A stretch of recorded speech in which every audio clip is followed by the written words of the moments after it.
जम्मू कश्मीर में आइंदा कुछ दिनों में राज्यसभा इलेक्शन हो रहे हैं और अगले महीने में दो सीट्स के लिए बाईपोल इलेक्शंस हो रहे हैं। जाहिर तौर पर हर कोई पॉलिटिकल पार्टी अब एक गियरिंग में आ गई है। उन्होंने अपनी एक्टिविटीज बढ़ा दी है। नेशनल कॉन्फ्रेंस की बात करें तो नेशनल कॉन्फ्रेंस इस वक्त रूलिंग पार्टी है और ऑब्वियसली राज्यसभा इलेक्शंस में भी और जो दो बाईपोल हो रहे हैं, दो सीट्स के लिए जो बाईपोल हो रहे हैं उसमें भी पार्टी बहुत ही एग्रेसिव पोस्चर के साथ, बड़े फुल कॉन्फिडेंस के साथ आगे बढ़ रही है। मेरे साथ इस पर बात करने की इन दोनों इलेक्शंस पर पार्टी की रणनीति क्या रहेगी और पार्टी किस तरह से आगे बढ़ेगी इन दोनों इलेक्शंस पर, इस पर बात करने के लिए मेरे साथ हैं additional general secretary Jammu and Kashmir national conference और फॉर्मर मिनिस्टर अजय सडोत्रा। सडोत्रा साहब, न्यूज़ 18 से बात करने के लिए आपका बहुत बहुत शुक्रिया। मैं पहले बाईपोल्स पर आता हूँ। बाईपोल्स की अगर हम बात करें तो नगरोटा की जो कॉन्स्टिट्यूंसी है उस पर सबसे पहले आता हूं मैं आपसे। नगरोटा की कॉन्स्टिट्यूंसी में सबसे पहले ये बताइए कि क्या आप इलेक्शन लड़ने जा रहे हैं, क्योंकि ये सवाल मैं इसलिए पूछ रहा हूं कि उमर अब्दुल्ला ने एक बार कहा था कि अगर राणा फैमिली का कोई भी बंदा या कोई भी उनकी फैमिली का मेंबर वहां से चुनाव लड़ता हो तो हो सकता है वो चुनाव ना लड़े। तो आज की डेट में क्या नेशनल कॉन्फ्रेंस वहां से चुनाव लड़ रही है? नेशनल कॉन्फ्रेंस रियासत की सबसे बड़ी पॉलिटिकल पार्टी है, प्रीमियर पॉलिटिकल पार्टी है और हर पार्टी का मकसद होता है कि एक्टिविटी चलती रहे और बॉइलिंग पॉइंट होता है कि इलेक्शन में उतरना। ये कुदरती बात है कि जब भी इलेक्शन होगी, अब तो 9 हो गई है, 11 नवंबर को वहाँ वोट पड़ने अपने बडगाम में और नगरोटा में, तो यकीनन नेशनल कॉन्फ्रेंस दोनों पे लड़ेगी। मतलब नगरोटा की सीट पे आप दोनों पे लड़ेगी। अब नगरोटा की सीट पे जो 2024 में फ्रेंडली कंटेस्ट हुआ था, कांग्रेस भी वहां से चुनाव लड़ी थी, क्या इस बार, क्योंकि इस बार हर्षदेव भी जो कि इंडिया ब्लॉक का भी हिस्सा है और आपके साथ यहाँ पे कोलिशन में भी है, वो भी दावा ठोक रहे हैं, तो नेशनल कॉन्फ्रेंस का उठेगा, कांग्रेस का उठेगा या हर्षदेव को आप सपोर्ट करने जा रहे हैं? मैं आपको ये कहना चाहता हूं कि उस कॉन्स्टिट्यूंसी से नेशनल कॉन्फ्रेंस इलेक्शन लड़ेगी, क्योंकि नेशनल कॉन्फ्रेंस का वहाँ जनाधार जो है वो ज़्यादा है और जो हमारे वहाँ साथी हैं, हमारे वर्कर हर्जात हैं और वहाँ लोकल लीडर हैं, उनका भी कहना है कि नेशनल कॉन्फ्रेंस को वहाँ से इलेक्शन लड़नी चाहिए और हमने उनके जो ख्यालात हैं, एहसासात हैं, जज्बात हैं वर्कर्स के कि नेशनल कॉन्फ्रेंस को वहाँ से लड़ना चाहिए, वो हमने हाईकमांड तक पहुँचा दिए हैं। लड़ने चाहिए। तो कांग्रेस और हर्षदेव जी, क्या उनको आप मना सकेंगे कि वो इस रेस से बाहर निकले? हम पार्टी हैं, हमने पार्टी का करना है, पार्टी हाईकमांड ने बाकी फैसला करना है। यहाँ रेस से बाहर निकालना या नहीं निकालना वो बात की बात है, पहले पार्टी हाईकमांड। आपको लगता है कि अगर वो चुनाव लड़ते हैं तो आपके लिए मुकाबला थोड़ा कमजोर हो जाए, आप कमजोर हो जाओगे क्योंकि वोट बढ़ जाएंगे, एंटी बीजेपी वोट बढ़ जाएगा, वो आपके लिए थोड़ा बहुत इश्यू रहेगा? अगर पॉलिटिकली पूछो तो वोट बटना भी थोड़ी अच्छी बात है, क्योंकि आपको मुकाबला वहाँ बीजेपी के साथ करना है। तो इसलिए पार्टी जो फैसला करेगी उसके मुताबिक, हम पार्टी के सिपाही हैं, वो कहेंगे भाई हमने फलां आदमी को मैंडेट दिया है, इसके पीछे चल रहा, तो हमने पीछे चलना है, हमारा काम यह है। एक और सवाल यहाँ पे है कि क्या सेम कैंडिडेट को आप रिपीट करना चाहेंगे या कोई और भी, अगर आप जो है उस पर कोई मंथन चल रहा है? इस सवाल का मैंने पहले जवाब दे दिया कि जो हाईकमांड फैसला करेगी। मंथन हुआ था, परसों हमने यहाँ एक मीटिंग की थी इस नगरोटा असेंबली कॉन्स्टिट्यूंसी के सिलसिले में, तो वहाँ काफ़ी मंथन हुआ था। जो पार्टी हाईकमांड फैसला करेगी वही होगा। अच्छा, तो ये तो हो गया नगरोटा का। बडगाम की सीट पे एक उलझन सी है, उलझन है कि दो खीमे हैं।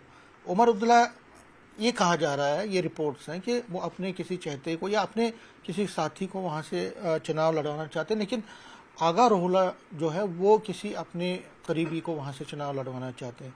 तो क्या लगता है आपको कि अगर दोनों में ये थोड़ा बहुत रहा तो क्या आपको नहीं लगता कि अपोनेंट्स को फायदा मिलेगा? जो भी इलेक्शन लड़ेगा वो हाईकमांड का चाहता ही होगा, ये नहीं आप कह सकते ये चाहता है या वो चाहता है। नेशनल कॉन्फ्रेंस बहुत बड़ी जमात है, जहाँ बड़े हमारे साथी हैं, जो भी साथी इलेक्शन लड़ता है हाईकमांड की पसंद के मुताबिक लड़ता है। और जो इलेक्शन होगी उस वक्त जो समीकरण बनेगा, जो बात बनेगी, तो उसमें अगरुल्ला साहब भी कॉन्फ्रेंस में लिए जाएंगे, कैसे बात होगी ये आगे पता चलेगा।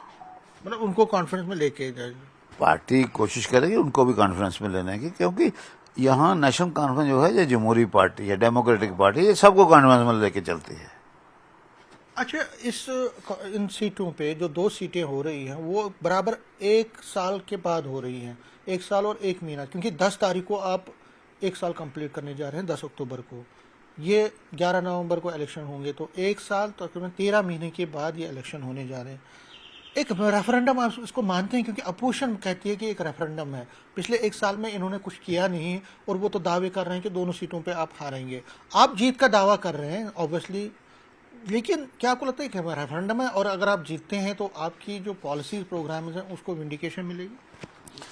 देखिए, यहाँ तक तल्लक है एक तो बदकिस्मती है जम्मू कश्मीर की आवाम की। 1 साल के बाद इलेक्शन हो रही है। आप अंदाजा लगाइए कि ये दोनों कॉन्स्टिट्यूएंसी जो हैं they have been deprived for long 1 year.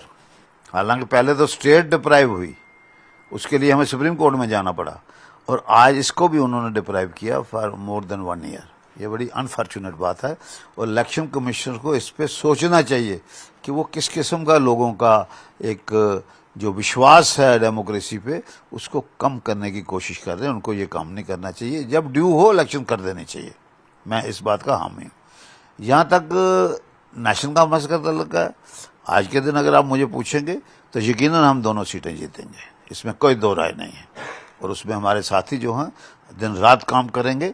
मगर मैं इलेक्शन कमिश्नर को आज एक बात कहना चाहता हूँ कि यहाँ इलेक्शन कमिश्नर को कोशिश करनी चाहिए कि बडगाम और नगरोटा में फ्री एंड फेयर इलेक्शन हो। तो आपको क्या लगता है, रिगिंग का आप फियर कर रहे हैं? आपको डर लग रहा है रिगिंग? डर नहीं लग रहा है, मगर बीजेपी की कोशिश रहेगी। ये डर की बात नहीं मैं कर रहा, मैं कोशिश रहेगी। हमारे वर्कर उसका मुकाबला करेंगे, मगर फिर वही बात आ जाएगी कि एलजी साहब कहेंगे पुलिस तो मेरे पास है।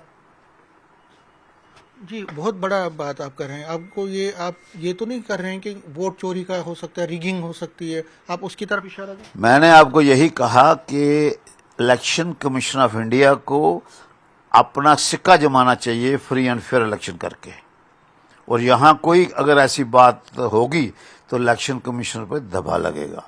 मैं नहीं चाहता कि इलेक्शन कमीशन इतनी बड़ी अथॉरिटी है डेमोक्रेसी की, उस पर दबा लगे, हम नहीं चाहते। और मुझे उम्मीद है कि इलेक्शन कमीशन जो है ये सब बातों को सोचेंगे और फ्री एंड फेयर इलेक्शन कराएंगे। 1 साल का आपको लगता है कि एक विंडिकेशन होगा अगर आप जीतते हैं? ये आपकी जो प्रोग्राम पॉलिसी 1 साल से जो आपकी गवर्नमेंट है उसको एक अप्रूवल मिलेगा? अगर नहीं तो जो ये कह रहे हैं रेफरेंडम कह रहे हैं, रेफरेंडम तो उनके खिलाफ है कि भाई आपने 1 साल से यहाँ स्टेटहुड नहीं दिया। आपने वादा किया था कि हम पहले डिलिमिटेशन करेंगे, फिर इलेक्शन करेंगे, फिर स्टेटहुड देंगे। आपने पार्लियामेंट में भी वादा किया, आपने सुप्रीम कोर्ट में भी किया, आपने उस वायदे को नहीं निभाया। तो आप किस मुंह से रेफरेंडम की बातें कर रहे हो बीजेपी वाले? बीजेपी को चाहिए था कि जम्मू के लोगों ने उनको ह्यूज मैंडेट दिया, उस मैंडेट की इज्जत करते, एहतराम करते, लोगों के जज्बात की कदर करते, और जाके अपनी हाईकमांड को कहते कि पहले यहाँ स्टेटहुड देना जरूरी है। उस पर तो वो बात करते नहीं, तो वो दाएं बाएं के बयानात देके अपना गुजारा करते। सिंपैथी फैक्टर आपको लगता है उससे डर तो नहीं है आपको? क्योंकि वहाँ पे अगर देवेंद्र सिंह राणा जो कि कभी नेशनल कॉन्फ्रेंस के बहुत बड़े नेता थे, उनकी अगर बेटी को या किसी भी फैमिली मेंबर को चुनाव लड़ाया जाता, तो आपको क्या नहीं लगता सिंपैथी फैक्टर से आपको प्रॉब्लम तो नहीं होगी? देखो, बात यह है, स्वर्गीय देवेंद्र राणा हमारे अजीज थे, हमारे भाई थे, और बदकिस्मती से उस दुनिया से चले गए। और एक और बदकिस्मती उन्होंने अपनी ज़िंदगी में की, जो नेशनल कॉन्फ्रेंस को छोड़ के चले गए। अब यहाँ पार्टियां लड़ेंगी, वहाँ इंडिविजुअल कोई नहीं लड़ता। ये इलेक्शन जो होती हैं ये पार्टियां लड़ती हैं, मुद्दों पे लड़ेंगी। तो जो भी फैसला लोग करेंगे उनका फैसला सिर माथे पे है। मैं अब राज्यसभा की सीटों पे आता हूँ। 4 सीटें हैं, और 4 में से जो अभी के गणित है उसमें 3 पे तो आप कंफर्टेबली जा सकते हैं, 1 पे भी बीजेपी को मशक्कत करनी पड़ेगी थोड़ी बहुत, क्योंकि 2 वोट जो कम है।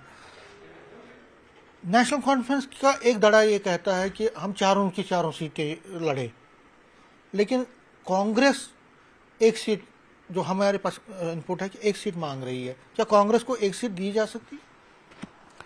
ये सारा फैसला नेशनल कॉन्फ्रेंस हाईकमांड ने करना है। जो हाईकमान फैसला करेगी वही होगा, और वो जब फैसला होगा आपके सामने आ जाएगा। सबसे पहले मैं आपको ही बताऊंगा जब मुझे फैसला पता चलेगा।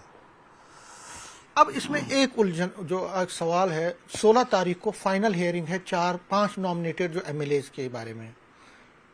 बीजेपी उस पर भी नजर गड़ाए हुए है। बीजेपी कई और छोटी छोटी एमएलए पे भी जो इंडिपेंडेंस हैं और कई पार्टियों के साथ उन पे भी नजर गड़ाए है। राज्यसभा का इलेक्शन आपको पता ही है, उसमें बाहुबल चलता है, माइट चलता है। तो आपको लगता है बीजेपी कुछ कर सकती है, कुछ खेला कर सकती है जो आपको फिर लास्ट में पछताना पड़ेगा? देखो, नेशनल कॉन्फ्रेंस के जो हमारे साथी हैं बड़े मजबूत तरीन हैं। कांग्रेस के लोग भी हमारे साथ हैं और ये जो है आपके इंडिपेंडेंट भी हमारे साथ हैं। तो इसलिए वो कहते हैं कि मंगेरी लाल के सपने तो कोई भी देख सकता है, हम उसको रोक नहीं सकते। मगर मुझे नेशनल कॉन्फ्रेंस लीडरशिप पर, अपने साथियों पर भरोसा है कि हमारे साथी हमारी मजबूत लीडरशिप के सामने कोई खेला नहीं होने देंगे। खेला नहीं होने देंगे। तो बीजेपी अगर कोशिश करेगी तो आप डिफीट करोगे? बीजेपी करे अपनी जगह, अगर उनकी डेमोक्रेसी पे विश्वास नहीं है उनको, तो वो खेला करे, जो मर्जी करे। मगर यहाँ खेला खुला नहीं चलेगा, यहाँ उनको वही खेला होगा जैसे बंगाल में होता था। अच्छा, एक और सवाल है, कंटेंट जो कैंडिडेट्स पर बात है, फारूक साहब का नाम चर्चा में है, क्या वो लड़ेंगे? यकीनन लड़नी चाहिए। मैं तो उनसे आपके माध्यम से गुजारिश करूँ, उनको जरूर लड़नी चाहिए। चौधरी रमजान जी लड़ेंगे? बाकी पार्टी फैसला करेगी, बाकी मैं किसके लिए नहीं कहता। अजय सोडोत्रा जी लड़ेंगे? मैं बाकी किसी के लिए नहीं कह सकता। मैं सिर्फ एक ही कह सकता हूँ कि अगर डॉक्टर फारूक अब्दुल्ला साहब, अजय सोडोत्रा साहब लड़ेंगे, अगर आपको बोला जाए तो आप तैयार हैं? पार्टी हाईकमान का जो फैसला होता है हम उस पर चलते हैं। हम पार्टी के सिपाही हैं, जो पार्टी फैसला करेगी उसके साथ सारे चलेंगे। मगर फारूक अब्दुल्ला साहब की तलक है, जहाँ तक उनको मैं आपके माध्यम से गुजारिश करूंगा, उनको जरूर लड़नी चाहिए। देखिए, मैं इसलिए ये सवाल आपसे पूछ रहा था, आपका नाम भी इसलिए है क्योंकि जब उमर साहब ने सरकार बनाई थी तो उमर साहब ने इनके 3 मिनिस्टर जम्मू से बनाए, सतीश शर्मा, सुरेंद्र चौधरी और जावेद राणा साहब। तो राज्यसभा में क्या आपको लगता है कि एक बैलेंस करने की कोशिश होगी और रिप्रेजेंटेशन जम्मू को भी मिलेगी? नेशनल कॉन्फ्रेंस ने हमेशा बैलेंस किया है। अगर आप देखेंगे शेर कश्मीर की गवर्नमेंट में हमारे पास जम्मू रीजन से कोई एमएलए नहीं था। उस वक़्त भी अपने पंडित परमानंद जी, अत्री साहब, पीएन राजू साहब, बाबू परमानंद जी, मतलब उस वक़्त भी बैलेंस रख रहे हैं जो आप बात कर रहे हैं। जब 96 में हम 4 एमएलए बने फारूक अब्दुल्ला साहब की क़यादत में, एक मैं बना, एक विजयपुर से बने, एक इधर से नगरोटा से बने, एक अखनूर से बने। मगर आप हैरान होंगे कि बैलेंस की बात करते हैं। बैलेंस लांग के फारूक अब्दुल्ला साहब ने 8 लोगों को मिनिस्टर बनाया, 4 लोगों ने एमएलए बनाए, 8 को मिनिस्टर बनाया। वो जैसे बाजार में कहते हैं ना, बाई 1 गेट 2, 8 को मिनिस्टर बनाया। तो लिहाजा नेशनल कॉन्फ्रेंस ने हमेशा चाहा है कि जम्मू कश्मीर को इकट्ठे चलाना है। लास्ट में राज्यसभा और असेंबली सीट्स, क्या बेड़ा पार होगा? 100% होगा?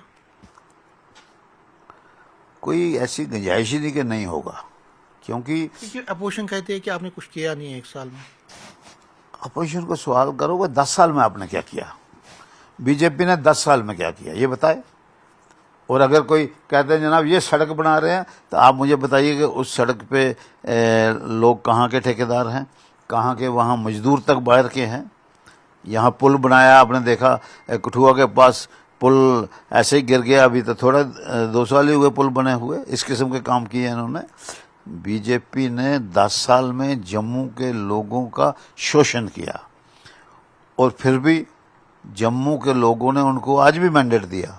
तो मैंने आपको कहा उनको चाहिए कि जम्मू के लोगों की बेहतरी के लिए, जम्मू कश्मीर के बढ़ावे के लिए उनको स्टेटहुड के लिए सबसे पहले आगे आना चाहिए था।